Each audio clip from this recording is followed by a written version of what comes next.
Wild originals night pants trousers இதெல்லாம் manufacture பண்ணுறாங்க.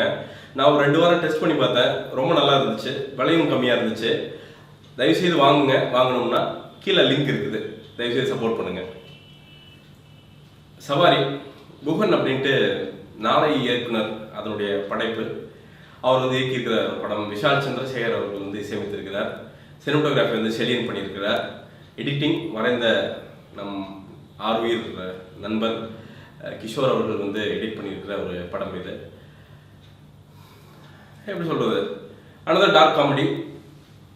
படம் தொடங்குறது பார்த்தோன்னா எனக்கு வந்து ஒரு மாதிரி மெர்சல் ஆகிடுச்சு. செம்மையாக பார்த்தீங்கன்னா ஒரு மாதிரி பிளாக் அண்ட் ஒயிட் போயிட்டு அப்படியே சிகரெட் குடிக்கிறது மட்டும் அப்படியே ரெட் கலரில் காமிச்சு ஒரு சைக்கோ கில்லர் தான் வில்ல. ஸோ வில்லனை இன்ட்ரடியூஸ் பண்ணும்போது வந்து மக்கா இது வந்து வேறு லெவலில் இருக்க போகுது படம் அப்படின்ட்டு வந்து செட் ஆகி உட்காந்தாச்சு. சீட்டில் வந்து ரொம்ப சீட் நுனியில் உட்காந்தாச்சு. இன்டர்வல் வரைக்கும் அதே ஒரு ஸ்பீடு, ஒரு அந்த சைக்கோ கொலையாளி யார் அப்படிங்கிறது வந்து கொஞ்சம் இன்டெலிஜென்ட்டாக வந்து என்கொயர் பண்ணுறதும், ஓரளவுக்கு இயல்பான அந்த லீட் ஹீரோ வந்து பார்த்தீங்கன்னா அசிஸ்டன்ட் கமிஷனர் அப்படின்னு சொல்லுங்க, அவருடைய நடிப்பும் சரி, இதெல்லாம் வந்து ஒரு லைன் போய் நமக்கு வந்து இன்டர்வல் அப்போ வந்து கில்லர் யார் அப்படின்னு வந்து கொஞ்சம் ரிவீல் ஆயிடுது. ரிவீல் ஆகிட்டு பார்த்தீங்கன்னா ஒரு காட்டுக்குள்ளே போகிறாங்க. இன்டர்வல் தாண்டி காட்டுக்குள்ளே போகும்போது ஆடியன்ஸையும் காட்டுக்குள்ளே தூக்கிட்டு போயிடுறாங்க. அதாவது நட்டு காட்டில் வந்து நீங்கள் வந்து உட்காந்துட்டு உங்களை வந்து ஒரு எம்டி ரோட்டில் விட்டால் எப்படி ஒரு மண்டகாஞ்ச ஃபீலிங் இருக்கும், அந்த ஃபீலிங்கை வந்து செகண்ட் ஹாஃப்லேருந்து வர ஆரம்பிச்சிருது. அதுதான் இந்த படத்தினுடைய நெகட்டிவ். அந்த ஃபர்ஸ்ட் ஹாஃபில் சேர்த்து வச்சு அத்தனை நல்ல விஷயங்களும் வந்து செகண்ட் ஹாஃப் வந்து அப்படியே அடிச்சுக்கிட்டே வந்துடுது.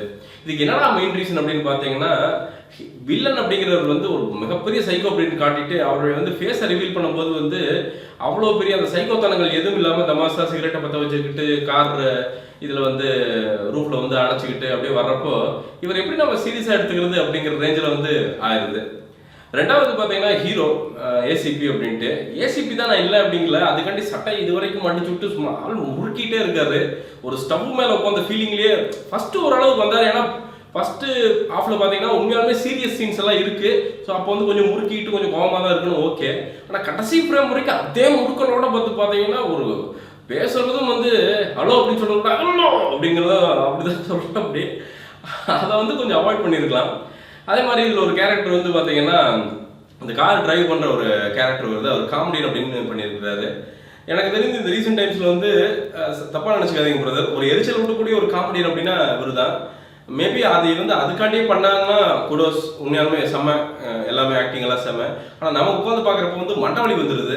ஏன்னா சிரிப்பு வர மாட்டேது. பார்த்தீங்கன்னா நம்மளை இப்போ டார்ச்சர் பண்ணுறாங்க. இந்த காரை கொண்டு போய், அதாவது உட்காந்துருக்கிற பக்கத்தில் வந்து அசிஸ்டன்ட் கமிஷனர் உட்காந்துருப்பாரு, கமிஷனர் ஆஃப் போலீஸ். இவர் வந்து ஒரு சாதாரண ஒரு டிரைவர். பார்த்தா அசிஸ்டன்ட் கமிஷனர் வாயா அப்படின்னு வந்து திட்டிகிட்டே இருப்பார்.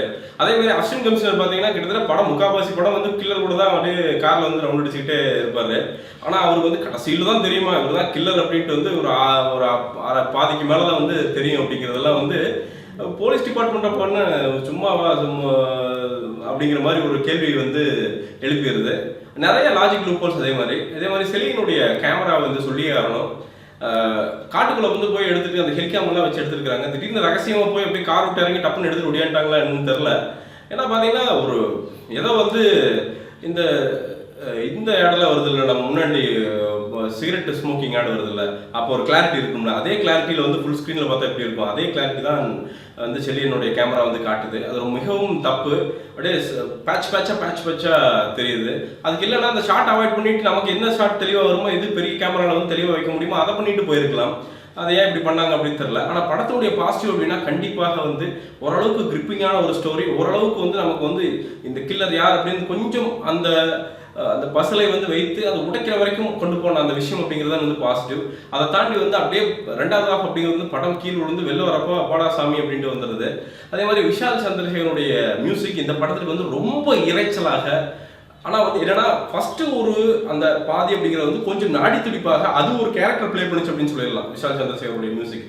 ஆனால் அதே வந்து பார்த்தீங்கன்னா செகண்ட் ஹாஃபில் போக பார்த்தீங்கன்னா அது இறைச்சல் கூடி நமக்கு காதெல்லாம் ஜவ்வு கிழிஞ்சு ஊத்துற லெவலுக்கு வந்து எப்பா போதுண்டா சாமி, நான் வந்து முன்னாடி சீட்டில் உட்காந்து தப்பு தாண்டா அப்படின்னு வந்து கெஞ்ச விட்டுறாரு மியூசிக் டைரக்டர் அவர்கள். அதை வந்து கொஞ்சம் இறைச்சல்லாம் குறைச்சிக்கிட்டு கொஞ்சம் தேவையான சீனுக்கு மட்டும் வாசிச்சிருந்தாருன்னா கொஞ்சம் நல்லா இருந்திருக்கும் அப்படின்னு நான் நம்புகிறேன்.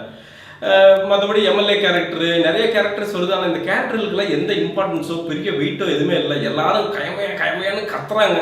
அதை ஒன்றை மட்டும் பர்ஃபெக்டாக எல்லாம் படம் ஃபுல்லாக வந்து பண்ணுறது அது அந்த சைக்கோ கேரக்டர் தவிர எல்லாரும் கத்துறாங்க. அதை தாண்டி இந்த படத்திற்குள் பெருசாக நிகழ்வது அப்படிங்கிறது வந்து எதுவும் பெருசாக நிகழ மாட்டேது அப்படிங்கிறதான் வந்து கொஞ்சம் கஷ்டம். ஆனால் குஹன் அப்படிங்கிறவர் வந்து கண்டிப்பாக வந்து ஒரு சென்சிபிளான ஒரு டைரக்டர். ஆனால் நிறைய சீன்கள் அது பார்க்க முடிந்தது. அடுத்த படத்தில் ஒரு பெரிய நல்ல ஒரு கதையுடன் இதையெல்லாம் தூக்கி சாப்பிடுற அளவுக்கு ஒரு வெற்றியுடன் வருவார் அப்படிங்கிறது எனக்கு எந்த சந்தேகமே இல்லை. இந்த சவாரிக்கு வந்து இந்த சவாரி என்ன பிரச்சனைனா, ஆரம்பத்தில் வந்து ஃபர்ஸ்ட் கியர் செகண்ட் கியர் நல்லா பிக்கப் ஆகி அதுக்கப்புறம் அப்படியே இன்ஜின் ஜாம் ஆகி அப்படியே மலையில் வந்து அது பாட்டுக்கு வந்து இறக்கத்தில் கியர் இல்லாமல் அப்படியே இறங்கி எங்கேயோ போய் மோதி நிற்கிற ஒரு பயணமாக வந்து முடிந்தது அப்படிங்கிறது எனக்கு வந்து மனசுக்கு வந்து ஒரு கஷ்டமே. இந்த படத்துக்கு என்னுடைய மார்க் அப்படிங்கிறது வந்து 5க்கு ஒரு 2.75 தரலாம். போங்க, ஃப்ரீயாக இருந்தால் போய் ஒன் டைம் பார்த்து இந்த யூத்தை வந்து சப்போர்ட் பண்ணுங்கள். அதுக்கு மேலே இந்த படத்துக்குள்ளே சொல்கிறதுக்கு ஒன்றும் இல்லை அப்படிங்கிறது தான் உண்மை.